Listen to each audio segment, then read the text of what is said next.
प्रत्येक ठिकाणी अतिक्रमण केलेले आहेत। माननीय मंत्री महोदय माधुरी मिसाळताई यांच्या दालनात सुद्धा बैठक झाली होती। संबंधित अधिकाऱ्यांना ताईंनी कारवाई करायला सांगितली होती। त्या गॅरेज असतील किंवा भंगार माफिया असतील, वेगवेगळ्या लोकांनी अतिक्रमण करून तिथे चाळी टावर सगळे बांधलेले आहेत। आता नव्याने एक अतिक्रमण पाम बीच रोडवर ताई झालेलं आहे।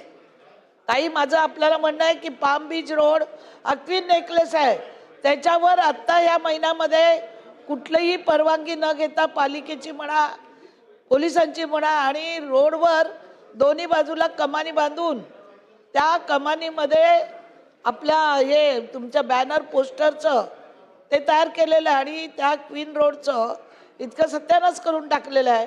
माझं मंत्री महोदयांना स्पेसिफिक प्रश्न आहे की या दोन नव्याने कमानी झालेल्या आहेत, या ताबडतोब आपण काढणार का?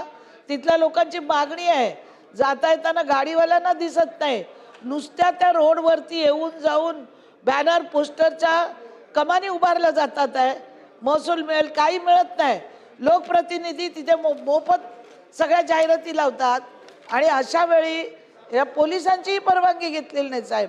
अतिशय जी मागे आपल्या दालनात बैठक लावली होती ती सुद्धा अतिक्रमण ताई काढलेली नाही, ती आपण ताबडतोब निकसित करणार का? ज्या बिल्डिंग तोडल्या जातात तातूरमातूर कारवाई केली जाते, त्या पुन्हा उभ्या राहतात आणि त्यामुळे पावसाळा आल्यावर पडतात।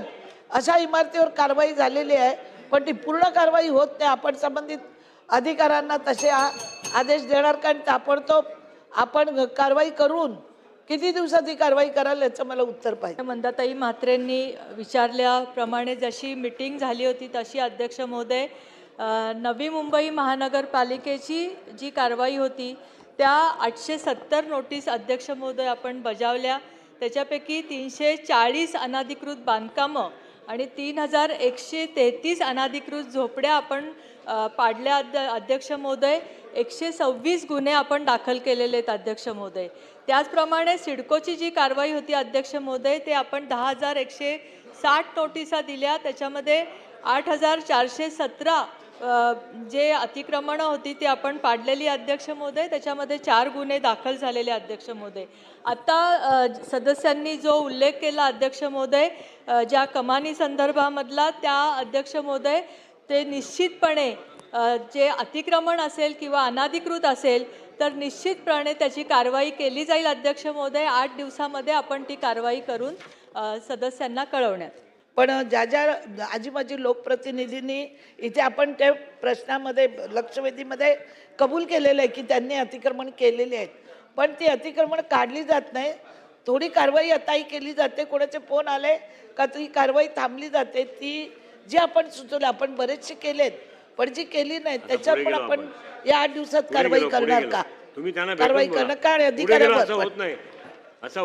अध्यक्ष महोदय आतापर्यंतच्या कारवाईचा फेब्रुवारी 2026 पर्यंतची कारवाई जी केली ती मी आता अध्यक्ष महोदय आता सांगितली।